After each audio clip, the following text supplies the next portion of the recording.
Eric Rosen is an American citizen. He lives in a quiet suburb on Long Island, New York. Eric was born in Munich.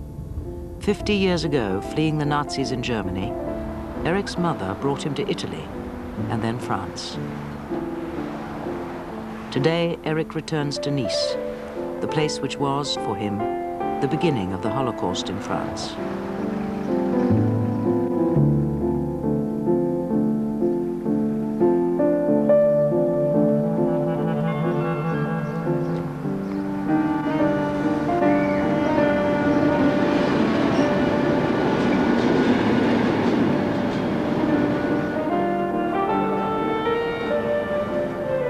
In 1943, Eric was 14 years old.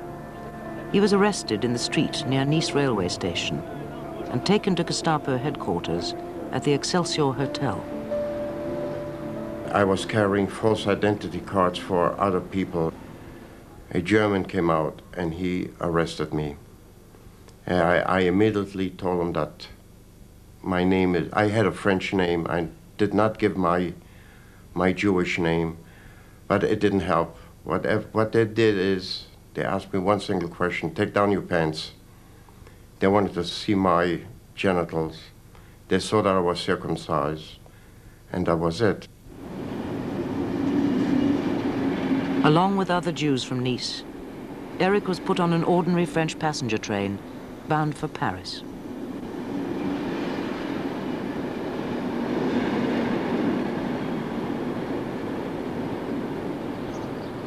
He was brought to Drancy, a concentration camp 7 kilometers from the center of Paris. Drancy had been designed as a public housing estate. Influenced by the ideas of German modernism, it was the first development of its kind in Paris. Construction started in the late 1930s. But in 1941, with building works unfinished, Drancy was turned into a concentration camp for Jews. Drancy was not the only concentration camp in France. In the 1930s, the French built a network of camps to hold refugees from the Spanish Civil War and Jews escaping the Nazis. The camps were run by the French gendarmerie, or military police. The French government had created a system designed to hold people it judged to be undesirable. The majority of people detained were Jewish refugees. In the 1930s, the Jews living in France were divided in 2 groups, Israelites and immigrants.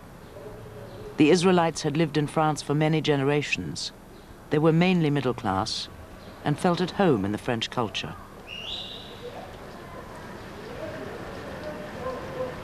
The immigrants had arrived more recently from Eastern Europe, escaping persecution in their homelands. The immigrant Jews were mostly working class. They stood out either because of their orthodox customs or because of their left-wing political views.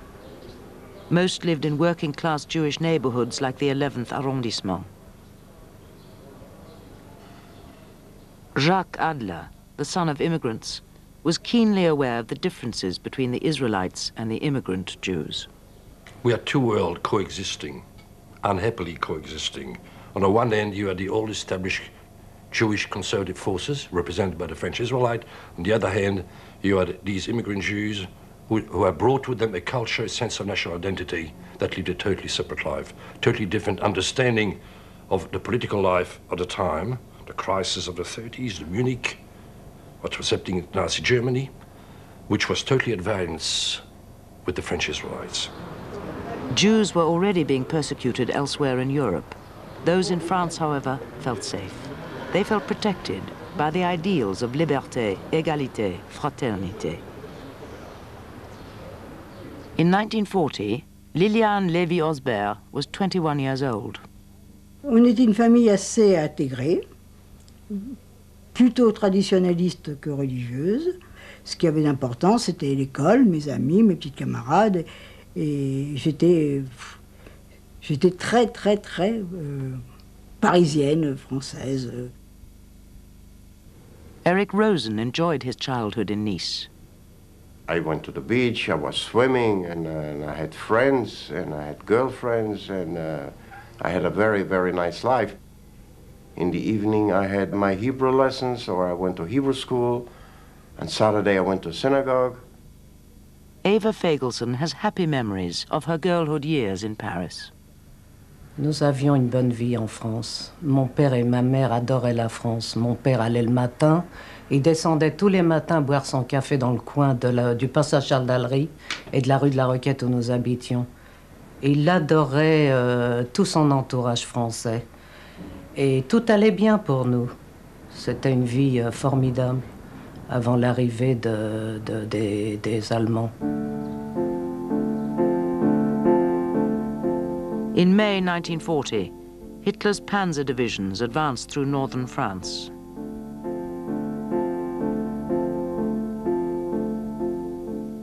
On June 14th, Paris fell to the Germans.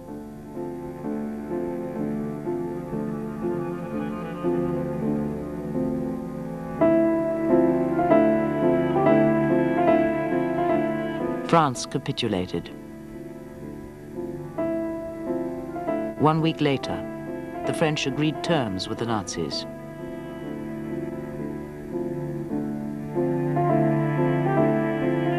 France was divided in two. The Germans occupied the north and created a so-called free zone in the south. There, the collaborationist Vichy regime would have its seat. In an attempt to restore national pride, French war hero Maréchal Philippe Pétain was made head of state. Pierre Laval, a former socialist, became prime minister. Wanting to be the second power in Hitler's new Europe, Vichy exploited the anti-Semitic feeling which already existed in France. They encouraged a campaign of propaganda against the Jews. Without prompting from Germany, Vichy introduced anti-Semitic measures. Jews were forced to register with the police. Then, in October 1940, Vichy enacted a Statut des Juifs, a law which stripped Jews of their rights. When the law was published, one of the most prominent lawyers in France today, Maître Yves Jouffat, was 20 years old. He had just been demobilized from the French army. Ça a été pour moi un événement extraordinaire, terrible, aussi grave que la défaite et l'armistice.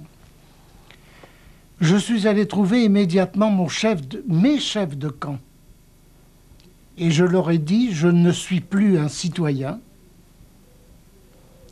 Je vous demande en conséquence de me dispenser de tous les services que je faisais jusqu'à maintenant, le matin, le salut au drapeau, les corvées, etc.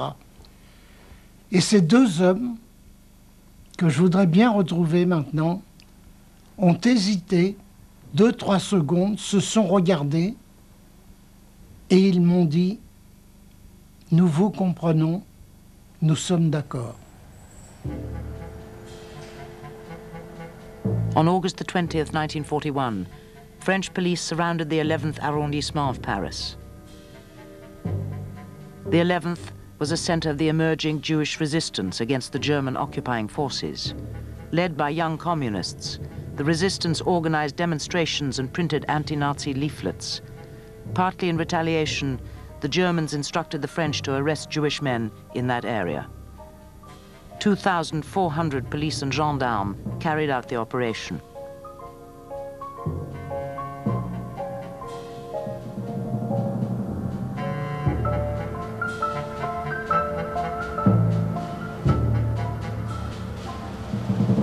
J'ai vu deux flics, deux agents de police en uniforme et un en civil.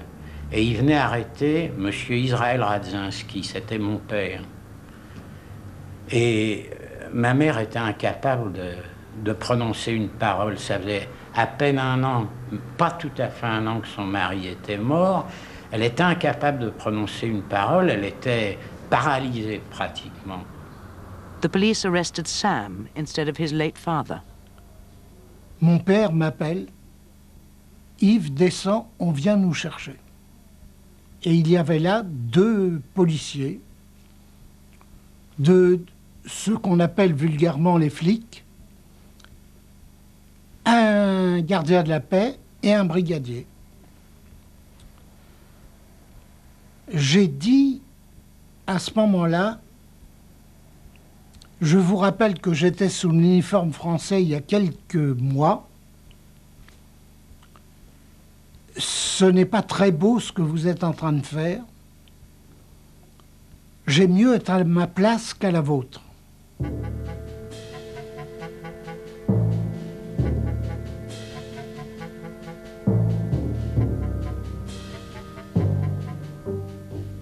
More than 4,000 Jewish men were taken.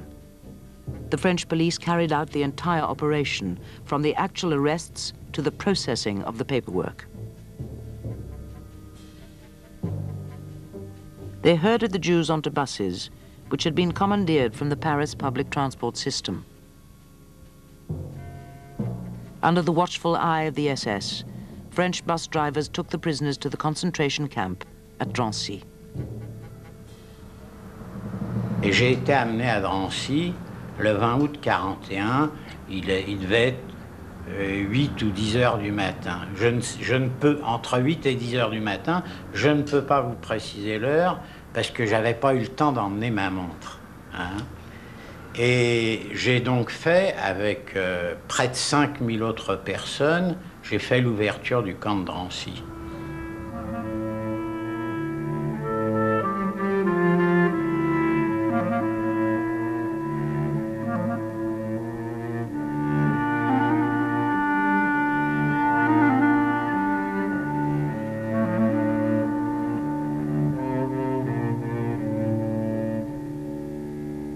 Nous pensions qu'on allait nous libérer après une vérification. C'était de la folie, mais on n'avait pas encore arrêté de Français. Moi, je venais d'être démobilisé quelques mois auparavant. Stupidement, on a cru qu'on allait nous libérer. Si on n'avait pas vu qu'il y avait déjà des barbelés, on aurait pu croire qu'on arrive dans un groupe d'immeubles plutôt modernes d'aspect extérieur, puisque la construction avait commencé, mais elle n'était pas terminée. Il y avait par exemple pas d'installation d'eau, pas d'installation sanitaire, à peine des installations électriques et encore pas partout. Donc, une fois arrivé dans le camp, on a été répartis, on a été mis dans des chambrées. Des chambrées, c'était des grandes pièces où on n'avait pas encore fait les cloisons, où on était 50 par pièce.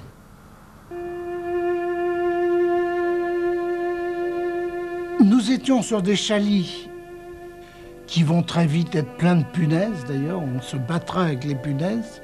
Sur ces chalits, pas de matelas, pas même de la paille. On dormait à même les lattes de bois. Et le régime va être très vite assez dur. Il y a des gens qui probablement s'étaient jamais déshabillés devant leurs enfants.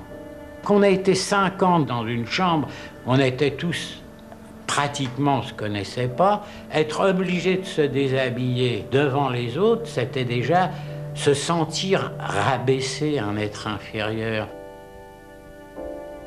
From August 1941 to July 1943, Drancy was run entirely by the French. Inside the camp, gendarmes were responsible for discipline. Armed with machine guns, they also manned the guard towers and patrolled the barbed wire fence.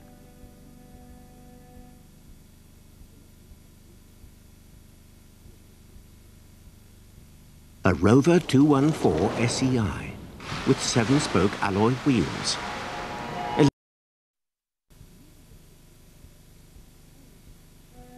Il y avait 2 brigades de gendarmes. Et l'avait-on fait exprès? L'une de ces brigades était très répressive, antisémite, odieuse. L'autre était très correcte et plutôt compatissante. Je me souviens d'un autre, un officier de gendarmerie, qui nous obligeait à longer les murs. Et à un certain endroit, il y avait une vingtaine de robinets d'eau. Ces robinets étaient reliés au mur par un tube qui était peut-être à 50 cm du sol.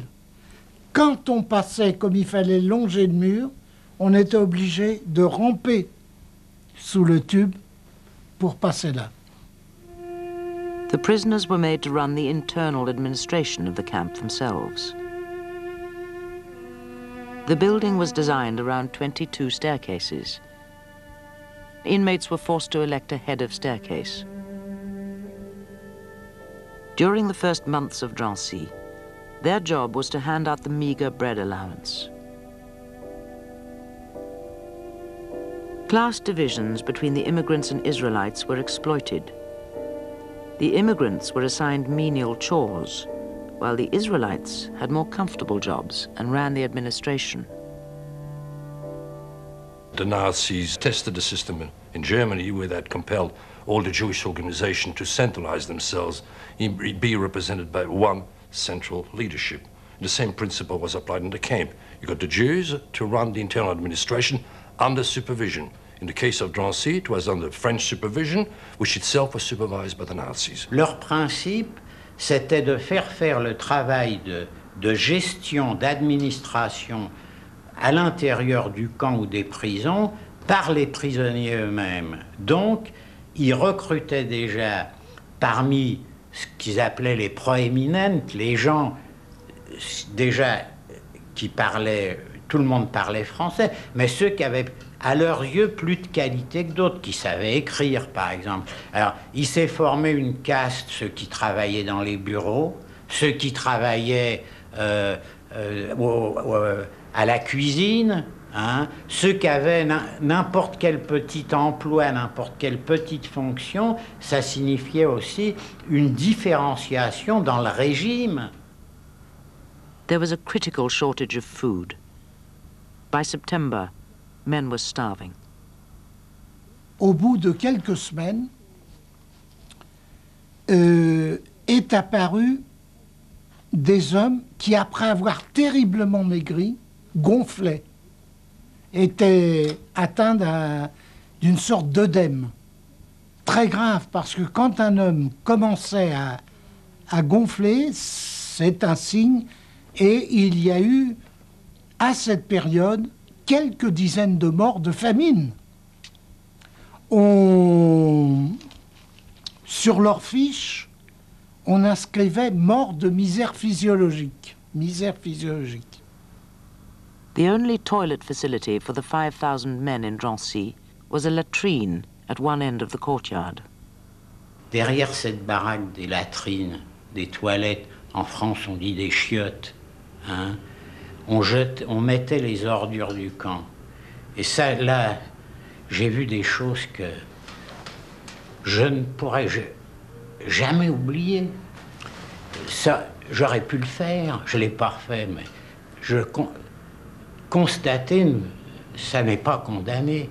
J'ai vu des hommes, ça aurait pu être mon père, ça aurait pu être moi aussi, mais pour moi qui avait 18 ans, j'ai vu des hommes se précipiter sur les ordures. Et les ordures d'un camp de concentration, les ordures, c'est épouvantable, mais les ordures d'un camp ou d'une prison, c'est inimaginable. Alors j'ai vu des gens, ils attendaient et ils se précipitaient pour trouver à manger. Hein? Alors bon, je ne l'ai pas fait. Je suis ému parce que quand je parle de ça, je pense aussi à ce qui s'est passé après. Drancy concentration camp was in the center of a community of 35,000 people. Nearby residents could see inside, They could see the gendarmes in their guard towers, machine guns at the ready. Customers at a cafe across the street could see directly into the camp. A gendarme ran a black market, accepting bribes to take a food parcel inside, even if the price was right, to secure an inmate's release.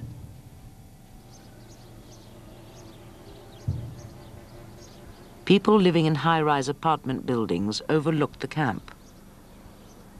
René Amboulas was 9 years old when the first Jews were brought to Drancy.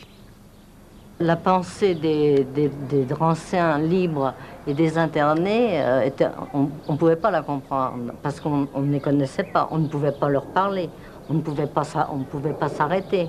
Et en plus, les gens avaient peur d'en parler, chacun avait peur de son voisin.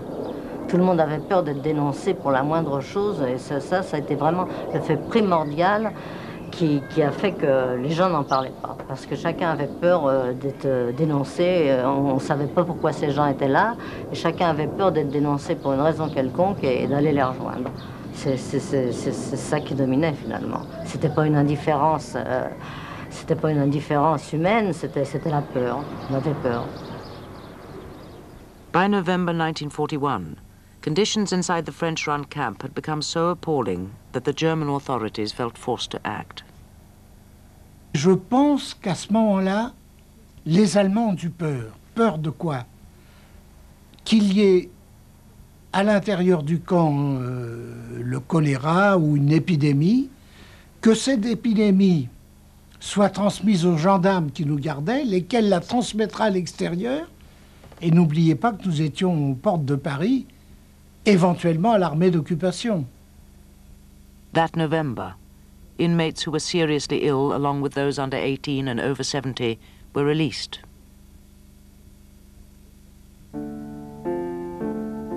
The Nazis worked out the details of the final solution at the Wannsee Conference in January 1942.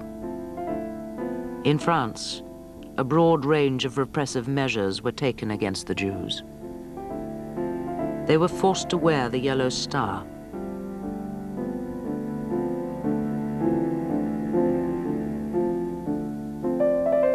Anti-Semitic propaganda prepared French public opinion for total expulsion of the Jews from France.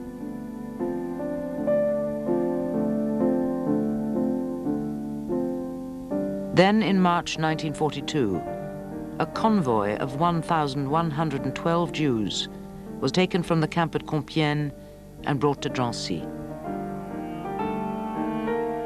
From Drancy, they were sent east. Between March and July, a further 4,000 Jews were deported from France. In April, René Bousquet was appointed chief of the Police Nationale by Vichy Prime Minister Pierre Laval. The French police had already filed the names and addresses of Jews in Paris. Under Bousquet's supervision, the police prepared for a massive roundup designed to rid Paris of all Jews. In order to control the Jews more effectively, the Nazis had required the French to form a central Jewish organization. It was called the Union Générale des Israélites de France, UGIF for short. On the 2nd of July 1942, the head of that central Jewish representation in Paris was informed by this Commissioner for Jewish Affairs that you must expect very shortly to deal with the need to equip 7,000 people that would be sent east. On the 2nd of July, the leadership of that central organization, made up of French Israelite, because as a French institution, organized by the French government, it had to be led by French citizens.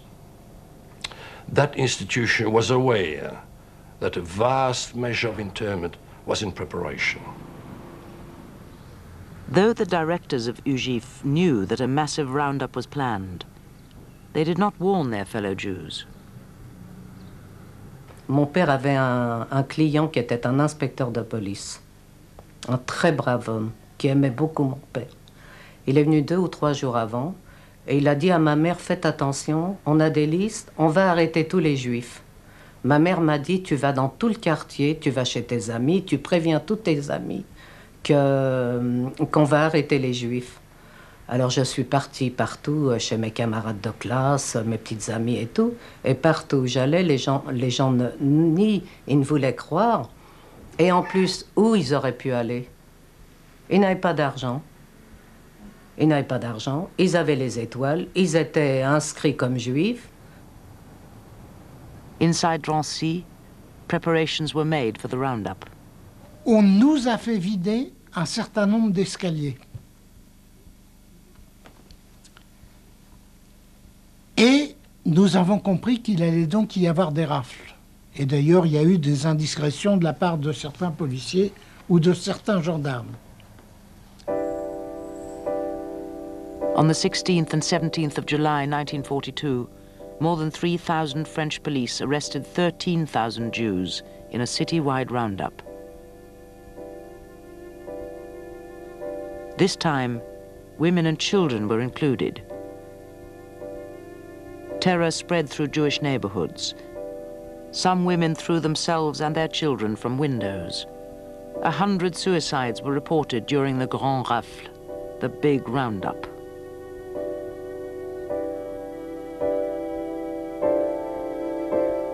The 13,000 were brought to the Vélodrome d'Hiver, a popular cycling arena.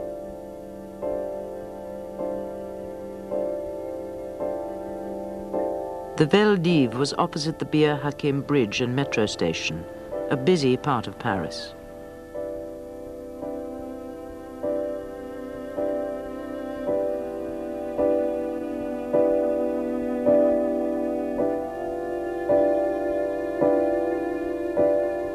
From the Vel d'Hiv, the Jews were taken to 3 concentration camps, Pithiviers, Beaune-la-Rolande and Drancy.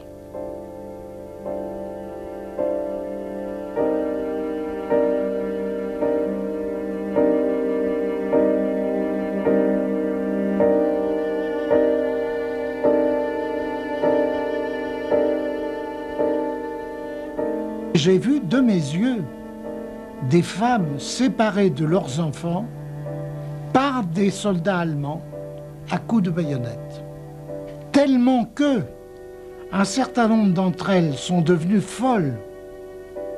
On les a mis dans ce qu'on appelait le bloc 3. On les entendait hurler la nuit. Et une dizaine ou une douzaine d'entre elles se sont suicidées tant sur l'espèce de toit en béton qu'il y a tout autour du camp, une espèce de préau. Among these 13,000 Jews arrested were 4,000 kids, 4,000 children under the age of 12. Around their neck were placed a bit of string with a bit of cardboard, and the name of the child was written down on that cardboard. Kids being as they are, they would swap these tickets with their names on.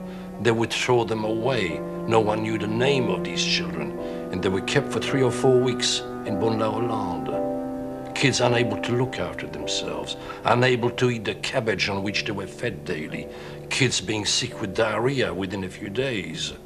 And then the problem for Dannecker, in charge of Jewish affairs, was what does he do with these children? Berlin had given order to send men and women of working age. Dannecker sends a telex to Berlin, to Eichmann. What do I do with the children? It takes Berlin 2 weeks to reply, send the children as well. On the French side, the decision to deport the children was taken by Prime Minister Pierre Laval. The French gendarmes that had to load the kids in Beaune-la-Rolande onto buses to take them to the railway station were seen to use truncheons on kids, kicking the kids along to get them to move on quickly onto the trucks and buses. The children were taken to Drancy to join the thousands of men and women already there.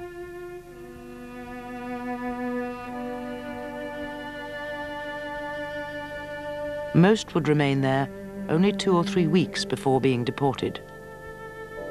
During this period, Jews were deported at the rate of 4,000 per week. They were told they were going to work camps. In 1942, Roger Chandelot was a head of staircase in Drancy, a job that now meant more than just handing out the bread. Peu de temps après mon arrivée, j'ai pu avoir un petit emploi qui était adjoint chef d'escalier. Ce travail consistait surtout à m'occuper de la distribution du pain, de la soupe, etc., et des appels, et éventuellement aider les gens si on pouvait les aider. Mais on disposait d'ailleurs de très peu de moyens d'aider.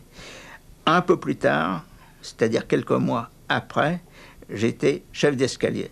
C'était à peu près la même chose, à la différence que j'étais mis à m'occuper d'escaliers, de ce qu'on appelait l'escalier de départ.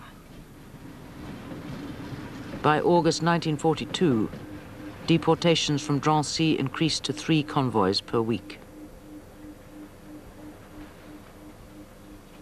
Un départ, les gens étaient désignés, passaient à la fouille, étaient mis dans ces escaliers à raison de environ 70 par chambre.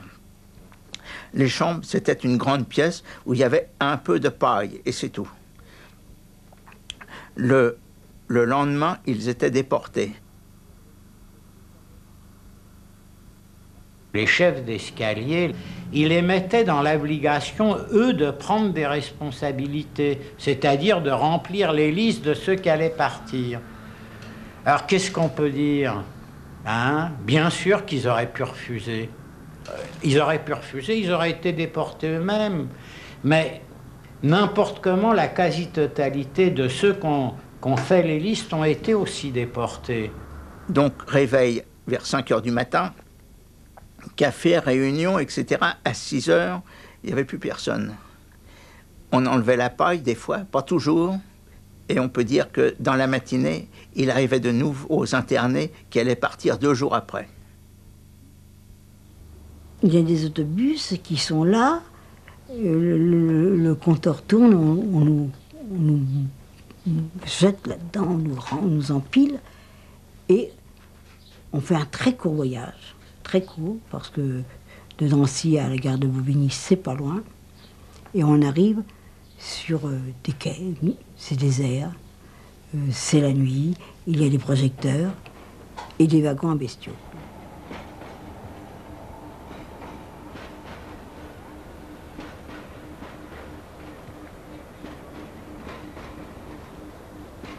On remplit, on tasse les gens dans ces wagons.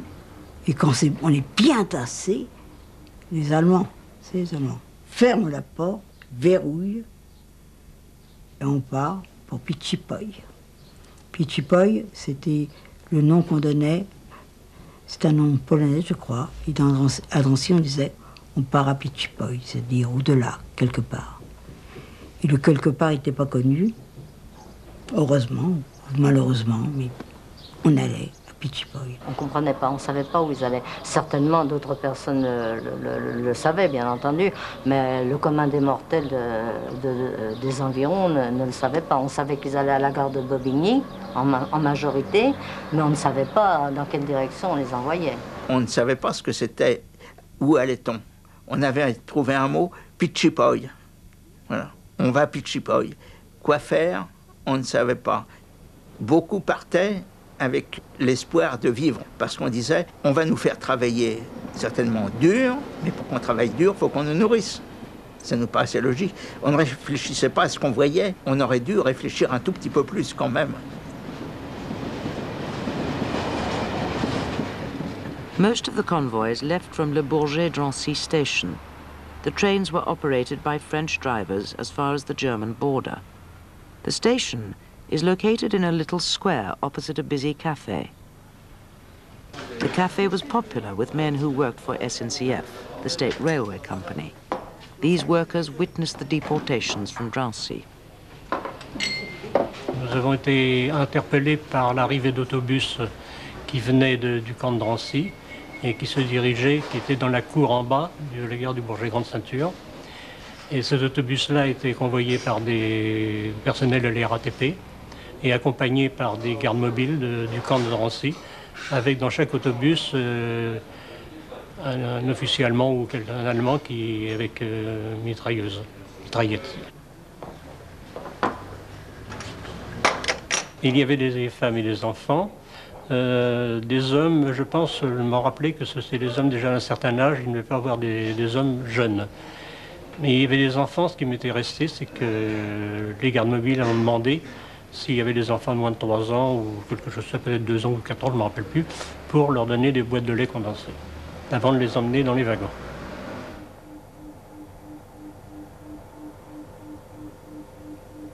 Je dois dire que c'est à cette époque que nous avons vraiment compris quel était le sort des Juifs internés puis déportés. Jusque-là, on pouvait douter, car au fond, les déportés étaient surtout des hommes jeunes et très bien portants. Et donc la fiction du travail dans des camps de travail pouvait apparaître comme plausible. Mais lorsqu'on a vu partir des trains entiers d'enfants, malades, pouilleux, fiévreux, tout petits, un grand frère de 6 ans qui traînait sa sœur de 4 ans et son petit frère de 2 ans, des vieillards, des gens qu'on emmenait sur des civières, des malades, des tuberculeux, ces femmes folles dont je vous parlais, alors on a compris que c'était pour la destruction. Il n'y avait pas d'autre explication.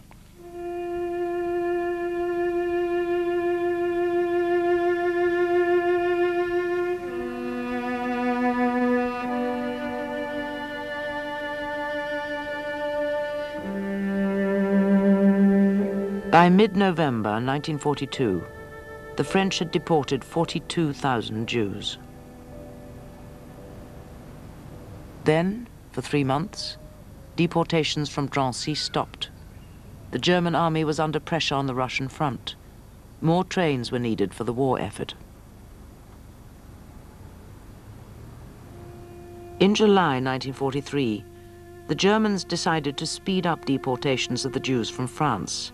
They appointed a German to run Drancy, SS Hauptsturmführer Alois Brunner. Brunner had already supervised the deportation of Jews from Berlin, Austria and Salonika. Lorsque les Allemands sont arrivés, là, il fallait faire très attention de ne pas trop les fréquenter. Parce qu'il n'y avait que 3 Allemands dans le camp, mais on les craignait quand même. Ils n'hésitaient pas à tirer 1 ou 2 coups de revolver en l'air. Et on ne sait pas comment ils auraient pu diriger le revolver après, n'est-ce pas? Ils aimaient bien qu'il y ait de l'espace autour d'eux, ils n'aimaient pas être serrés par les... Autant on ne voulait pas les fréquenter, autant ils ne voulaient pas nous fréquenter. Il y avait des interrogatoires aussi par Brunner qui se faisait présenter les papiers pour savoir pourquoi un tel ou un tel n'était pas déporté.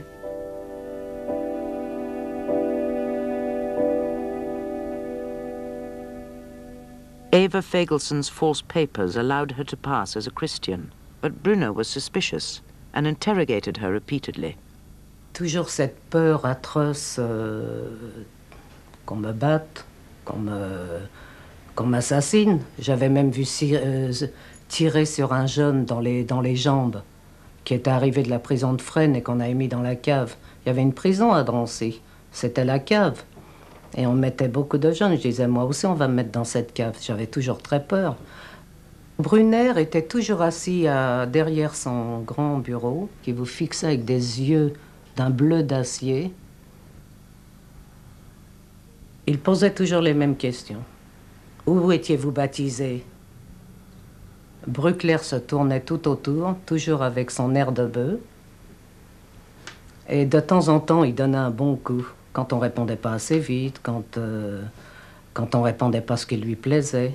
Et la 3e personne faisait l'interprète. Mais l'interprète était juif, lui, il était juste interprète.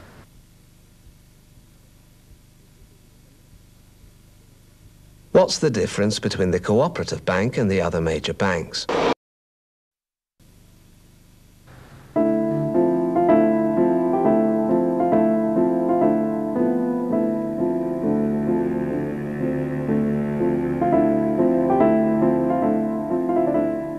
After 1943, most Jews in Paris had either been arrested, deported, or gone into hiding. Brunner now decided to take them from the non-occupied zone. He traveled to Nice and began a new phase of roundups.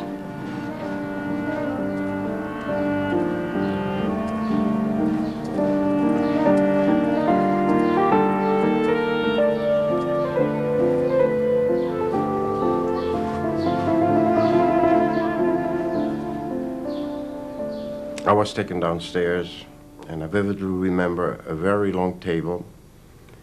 3 gentlemen sat there, and the one in the middle interrogated me. He asked me my name, where I was born, and he did not want to believe me, and he hit me on the side of the face. And then he made one remark. He said that Jews, blacks, and dogs belong under the table. Eric arrived in Drancy in November 1943. He stayed for 3 weeks. I was walking in the courtyard, just taking a walk. All of a sudden, I saw an SS officer. I recognized his face. His name was Brunner. I stopped and I said hello to him. I was 15 years old. I didn't know what that was, how evil those people were. He was very docile, very polite. He looked at me, gave me a smile, and walked on. Drancy was a camp of deception. We thought we were going to stay there for the duration. For how long, I had no idea. I had no idea that one day we were going to be shipped out. Graffiti in Drancy shows that even in mid-1944, most inmates did not know their ultimate destination. Many wrote that they were leaving in good spirits.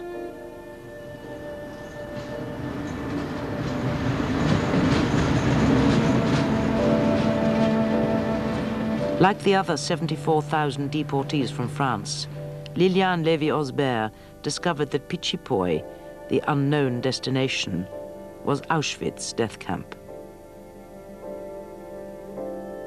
43,000 French deportees were gassed immediately on arrival. Liliane was selected for work. Alors là, on commence. On vous inscrit le numéro, là. Moi, j'ai un 74 855.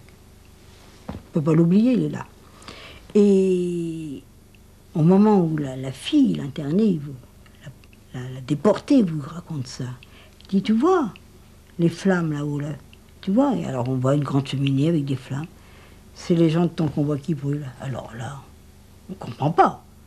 Mais oui, tu vois, vous êtes sortis du train, vous êtes rentrés, et les autres sont directement partis d'une chambre à gaz. Et là, ils brûlent déjà. Alors.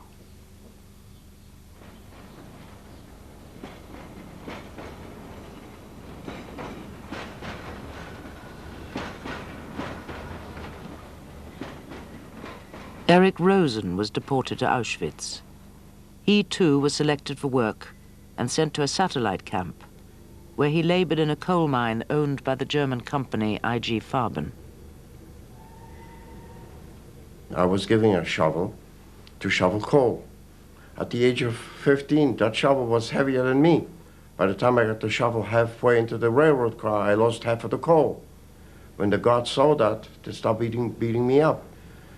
And that was going on for a few days, until one day I just said, I'm not going to do it anymore. When I went to the bathroom to wash up, I saw a faucet. I took a string that was holding my pants, and I took one end of the string, put it around my neck, and the other half on the faucet, and let myself go.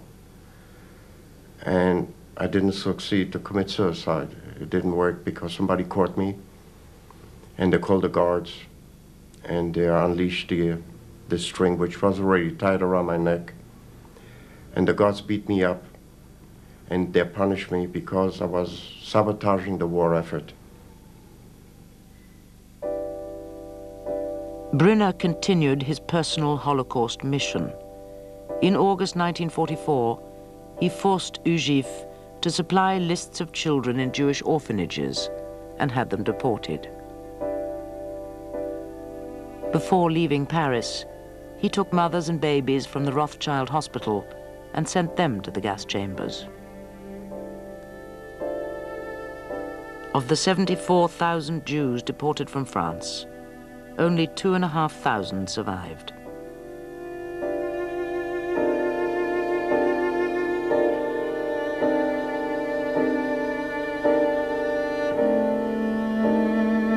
Drancy was the anteroom of Auschwitz.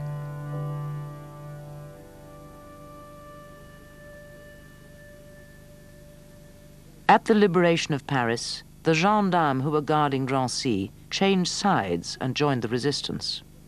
Et alors ce que j'aime, c'est que dès qu'il y a eu la libération du camp, ils avaient des brassards France d'abord. Ça a été ma première vision de ma libération. France d'abord, la police française et les gendarmes.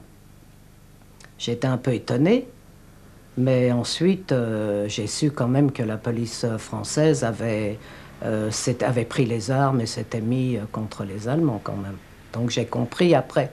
Mais ça a été quelque chose de terrible pour moi de voir les gendarmes qui, quelques jours avant, nous gardaient encore à la porte et s'étaient mis des brassards France d'abord. C'est indéniable que dans sa grande majorité, la police comme la gendarmerie se sont mis au service des hitlériens.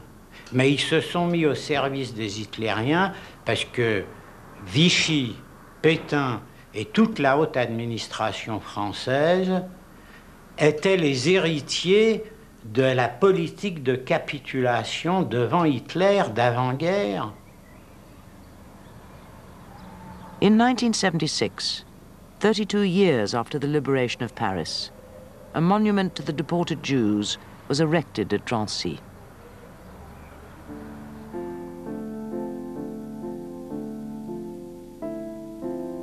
"50 years after being deported by the French, Eric Rosen returned to Drancy.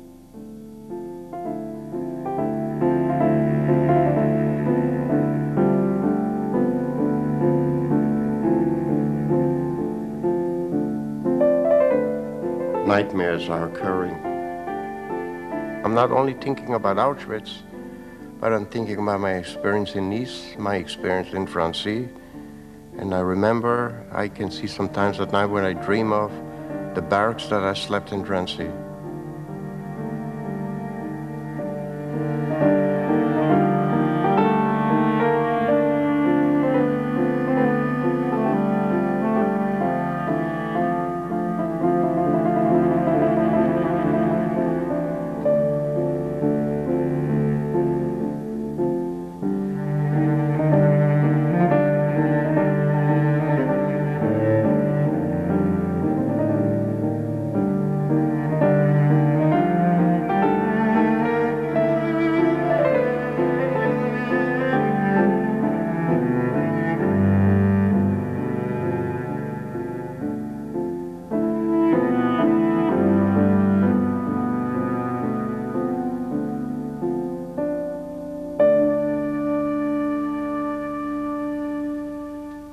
Some governments in Europe, they were forced to do it. But my personal feeling is the French like to do it. They did it with a little bit more fervor than other countries. Like we say in America, they went against the Jews with gusto. Et je vais vous dire une chose. J'ai 74 ans. J'ai été avocat à la Cour de Paris, membre du Conseil de l'Ordre. Je suis maintenant conseiller d'État en service extraordinaire. Quand je passe à côté d'un uniforme de policier, j'ai toujours un petit quelque chose. Je reste marqué pour la vie.